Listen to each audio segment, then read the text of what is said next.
So it's another beautiful July morning. Weather's been a bit changeable, but the bucks have been running. Yeah, despite that, they've been doing really well for us. And well, between the rain clouds, we've been quite successful, haven't we? Yeah, so it's a nice early start this morning. It is. It's still about 4:45, 5 o'clock. It is. So what's the plan? Well, we're going to go and look at some of the stubbles that have just been opened up because they're harvesting. The bucks like to run the does in the open at night or when it's quiet, and that gives us better visibility. I mean, by the time it gets to the end of May, I can't actually see anything here. You know what I mean? It's so high, and especially if you've got rape about, you just can't do anything with it. Once they start taking the rape and the wheat and the barley off, and it opens up big areas for us to see what they're doing. And because they're active during the rut, it gives us a better opportunity to see them, evaluate them, and then hopefully try and call them. Hopefully try and call them. Well, that sounds like the plan. Well, once again, really looking forward to it. Let's go and see what we can Before find. the rain comes in. Perfect. So once again, we head out into the early morning, and it's not long before our luck is in.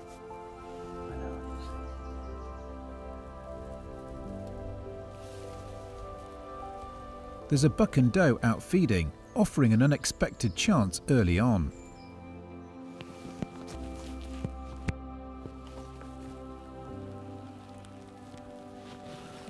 I use the gloom and dark backdrop to mask my approach before setting up on the sticks and waiting for Owen to call.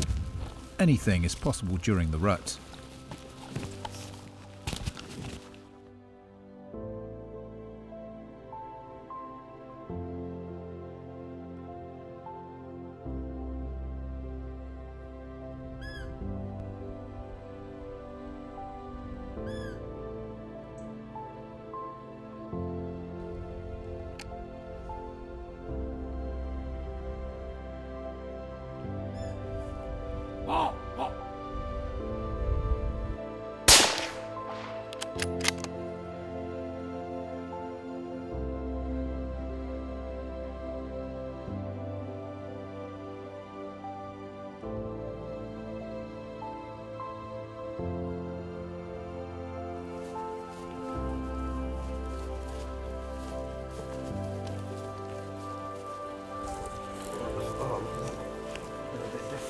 Yeah, very pretty.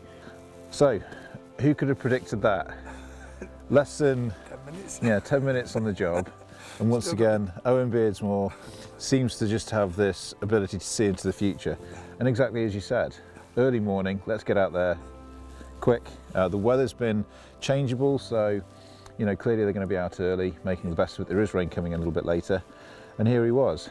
Now, he wasn't overly happy with our presence, but once again, the rut seems to do something a little bit crazy to these bucks. It's exactly as you say, it's crazy. They're everywhere doing the same, and literally been out 10 minutes. I can still taste the coffee and come around this corner, and before we, literally just done our intro, and he spotted us. Our wind's going straight to him, but still he came. Now, back in May, he'd have seen us approaching through the corner of the field there. He'd have been gone. This time, he still seemed very skittish, wasn't entirely sure. Came to the end of the field, and that's when I thought, he's coming. He's coming to see what we are. Just move carefully into position. And the call, he came in like a steam train. And even when he rounded the corner and we're there in full view, still not entirely sure, stayed still. So he turned and started to go, didn't he? Yeah. It's only because I challenged him with it, that he stopped and he turned perfect for you, didn't he? He did. And you only had that chance then to take him, and look, he's done a great job. Yeah, so. in great shape, as you say, slight malform. I think he may have damaged it during the winter when he was growing it, but these are great ones for me to take out. It's not a true 6. Yeah. And it's an interesting trophy because it's quite curved here. Yeah, almost palmated. But yeah, he's a good strong buck. So, so great start to the morning. Let's hope there's a little bit more out there. Let's get him cleaned out quickly. Yeah, perfect. And get ourselves onto another area. It's a fortuitous, if somewhat unusual, start to the day, but there's still plenty of ground to cover, so we press on into another field in search of more bucks. The key here is to keep moving, scanning the field margins for bucks out in their territories. Owen puts a great deal of time into reconnaissance and knows where the bucks have established themselves.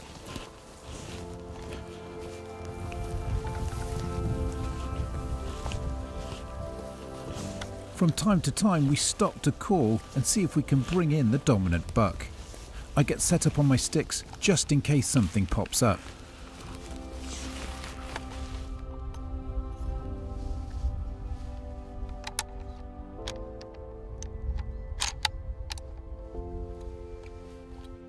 Owen's calls have caught the attention of a muntjac grazing on the field margin, who doesn't seem too concerned by our presence.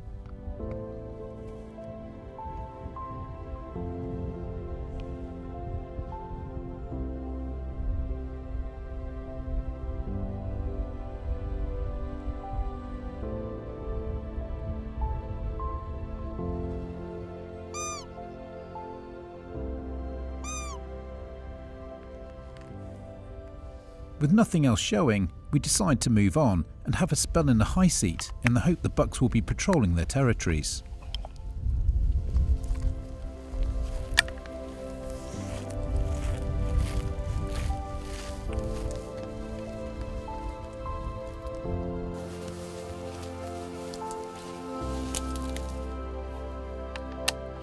As usual, I make safe the rifle before climbing into the seat.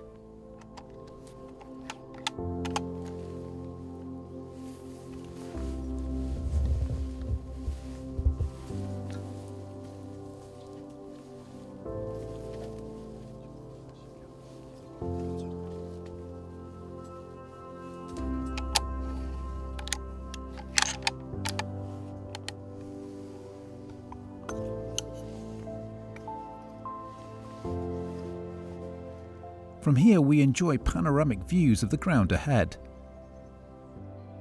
A doe emerges and responds promisingly to Owen's call.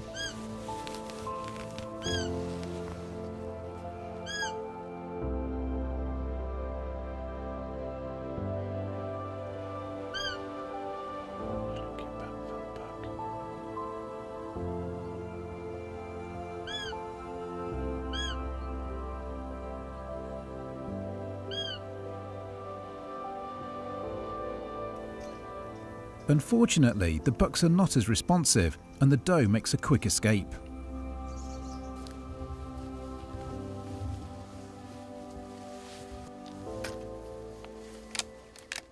With nothing showing, we reformulate the plan and head on to pastures new. He could be the other side of this ridge. He hasn't gone either side.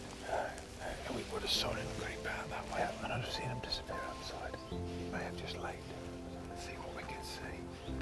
Pick him up on the thing when he's laid down. We'll try and collar him back on.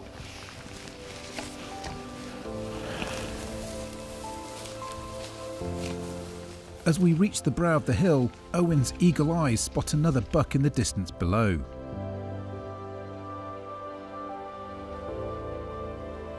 He attempts to call in the buck with the butalo, and it responds well to the call.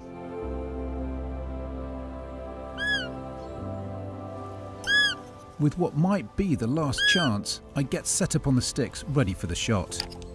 However, it's not looking likely that we will get our buck as he disappears over the ridge and out of view. But that's roebuck hunting for you.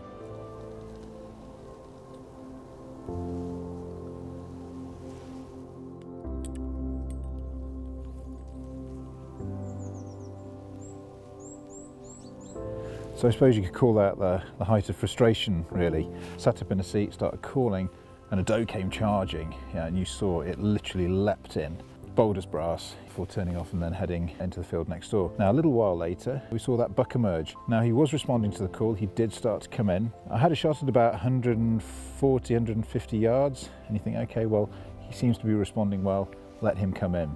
And as soon as he disappeared in front of that ridge, we lost him. Gave him another 15, 20 minutes, got down, and he was obviously lying down in a tram line just the other side of this ridge. Now, started running well, once again did respond very well to the call, started coming back, but there just seemed to be something here that he was uncomfortable with.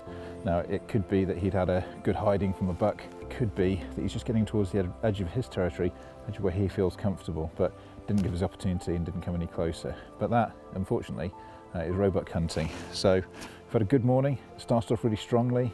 A buck on the ground after about 10-15 minutes is always a good way to start. And then we've seen a lot of animals. They have responded well to the call. Just nothing has presented an opportunity. But that is hunting.